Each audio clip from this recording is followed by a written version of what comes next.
За сайн байцгаана уу? Жилийн өмнөөс эхлээд олон нийтийг зочроосон хэрэгүүдийг хараад байхлаар бүгдэнд нь ижил тустай нэг зүйл, нэг давцал харагдаад байгаа. Суусын дээрлэхэлт, суусын бүлэг хүчингийн хэрэг, 16 настай шин саран охины аллага, одоо гараад байгаа өсвөр насны охидын дээрлэхэлт гэх мэт бүгд бүлэглэн хийсэн хэрэгүүд. Тийм болохоор өнөөдөр бүлгийн сэтгэл зүгэх сэдвээр ярих гэж байна. Хүн ганцаараа зүрхэлж хийхгүй зүйлээ. Яагаад олонний дунд орсноор илүү зоригтойгоор хийдэг вэ гэхлээр сэтгэл зүйн гэмшлийг нь багасгадаг болохоор хувь хүний буруугийн мэдрэмж багасдаг учраас иймэрхүү сэтгэл зүйн цаазын ял гүйцэтгэх системээр харагддаг. Юуны төрөнд шинжлэх ухаан дээр суурилсан цаазын ял гүйцэтгэх хоёр системийг тайлбарлая. Эхнийх нь буудаж алах цааз. Нэг гэмт хэрэгтнийг олон зэрэг буудна. Зарим цэргийн буун сум байхгүй, хоосон сумтай. Харин зарим цэргийн буун болохоор үнэхээр сумтай. Үүний үр дүнд хэн нь үхлийн сумаар буудсныг хинч мэдэхгүй. Ингэснээр буудсан цэргүүдийн сэтгэл зүйн гэмшлийг нь багасгах зорилготой бүтээгдсэн систем. За хоёрт нь Японы дүүжилж цаазлах систем. Энэхүү дүүжлэх системдэр 3 товч байдаг ба 3 ажилтан товчон дээр зэрэг дарна. Рандом буюу санамсаргүй байдлаар зөвхөн нэг товчл ажиллаж шалыг нээдэг. Ийхүү аль ажилтан нь дарсныг хинч мэдэхгүй.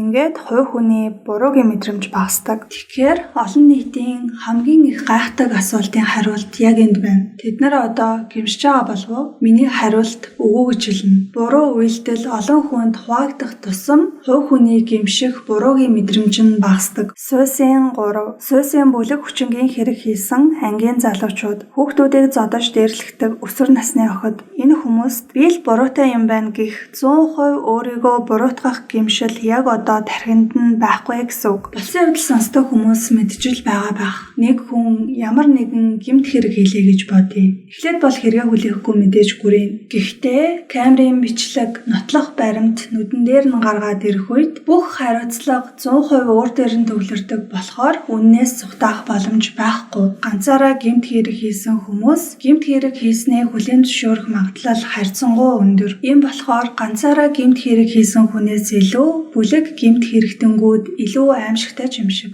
Тэдэнд бүрэн гэмших мэдрэмж гэж байхгүй. Өөрсдийгөө бүрэн буруутайгаар мэдрэхгүй. Энэ хүмүүсийг жаахан ч болов гэмших болов гэж хүлээх нь хий хоосон найдвар юм аа л гэдгийг хэлэх гэсэн. Тэгвэл бидний хийж чадах зүйл юу вэ? Төрийн шүүлтэнд орохгүйгээр мултарчихдаг юм бол нийгмийн шүүлтэнд орох нь зөв. Ямар нэгэн зүйлийг хийж сурахад цаг хугацаа хэрэгтэй. Цаг хугацааны ирэхээр бүрэн утгаар нь канцел хийж сурах цаг бидэнд ирэхэл болно. Дээрлэхэлт гэдэг зүйл дээр дээрлэхэгч, хохирогч, дэмжигчд, чимээгүй харж буй гэрч буюу ажиглагч гэсэн 4 тал байдгийм байна. Миний өмнөх ярьсан зүйлүүд болохоор бүлэг дээрлэхэгч доторх сэтгэл зүйг нэрсэн. Харин одоо бүлэг ажиглагч нарын сэтгэл зүйг нэрцгаая. Олон нийтийн дунд ийм олон хүүхдүүд дундаас туслах ганц ч хүүхэд байгаагүй юм байх та гэж гайхацгааж байсан. Гэхдээ харамсалтай нь судалгаагаар хүн олон байх тусам хинч туслахгүй байх магадлал нь өсдөг. Учир нь олон хүн байх тусам хувь хүний хариуцлага буурдаг учраас надаас өөр хүн туслах байх гэж хувьдаа боддог. Үүнийг сэтгэл судлалд хариуцлагын тархалт гэж нэрлэдэг юм байна.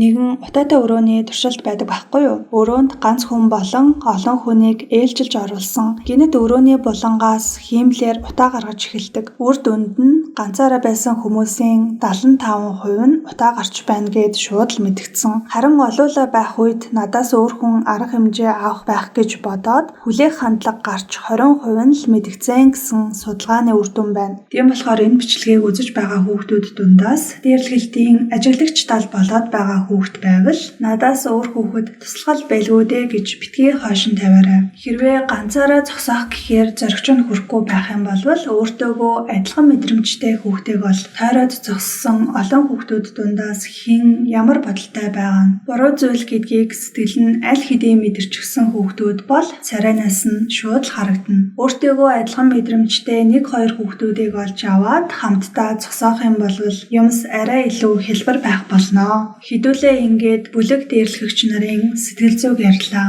Бүлэг ажиглагч нарын ч бас сэтгэл зүйг ярьсан. Харин одоо бүлэг дагалдагч нар буюу бүлэг дэмжигч нарын сэтгэл зүйг ярьцгаая. Сэтгэл зүйд бусдыг дагах нийгмийн үзэгдэл гэж байдаг. Энэ нь өөрийн бодол шийдвэрийг үзэгдлийг бусдын зан үйлд тааруулж шийдвэрээ өөрчлөх явдал юм. Энэ үзэгдэл нь бидний өдөр тутамд байнга л тохиолддог. Жишээлбэл гарцан дээр ногоон гэрэл хүлээгээд зогсож байгаа хүмүүс дундаас нэг нь л зориглоод улаан гэрлээр гарвал хэдэн хүмүүс дагаал гардаг. Автобусны арын хаалгаар нэг хүн дайраад оронгууд л хэдэн хүмүүс араас нь гүгээд орчихдог доо. Эсвэл ямар нэгэн концерт жүжиг үзэж байхад нэг хүн алга ташхад дагаад бөгөөд алга ташиж эхэлдэг шүү дээ. Учир нь хүн гэдэг өөрөө нийгмийн амьтан учраас бүлгээсээ ялгархаас зайлсхийдэг, бүлэгт нийцхийг хүсдэг. Сүүлийн хэрэг дээр буулгаад харахад ч гэсэн бүлэг дагалдагч нарт намайг бүлгээсээ гаргах вэ гэсэн айдас байгаа. Бүлгийн эсрэг талд гарчих юм бол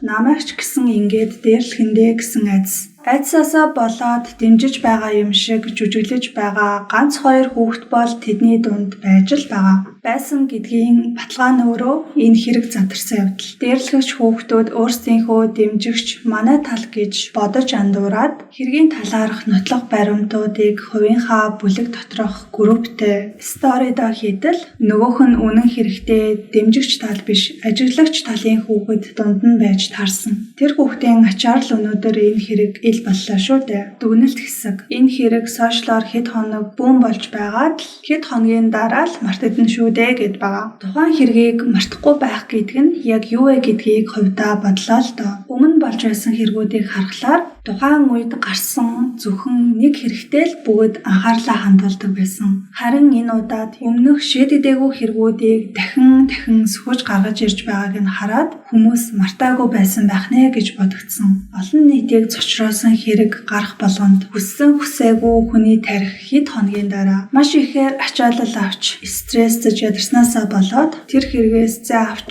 тархиа амраахыг хүснэ дээ. Тэгэхээр цаашид ч бас олон хэрэгүүд гарна. Харин тэр үед тухайн хэргийг л яриад өнгөрөх биш. Хүчирхийллийн хэрэг гарвал өмнөх шийдэгдээгүй хүчирхийллийн хэрэгүүдийг нь ч бас давхар сөхөж гаргаж ирж бай. Дээрлэхэлтийн хэрэг гарвал өмнөх хариуцлага өөрөөгүй дээрлэгч нарыг дахиад гаргаж ирье. Энэ бол тухайн хэргийг мартахгүй байх хамгийн зөв арга зам гэж хувьдаа бодож байна. Хэрэг хуучирдаггүй гэж ярьдаг. Цаг хугацаач өөрчлөгдөнө. Зөв цаг нь ирэх үед шийдэгдээгүй хэрэгүүд үнэн зөвөөрөө шийдэгдэх байхаа гэж бодож байна. Ингээд өнөөдрийн ярих зүйлүүд маань боллоо. Дараагийн бичлэгээр удахгүй уулзцгаая. Баяртай.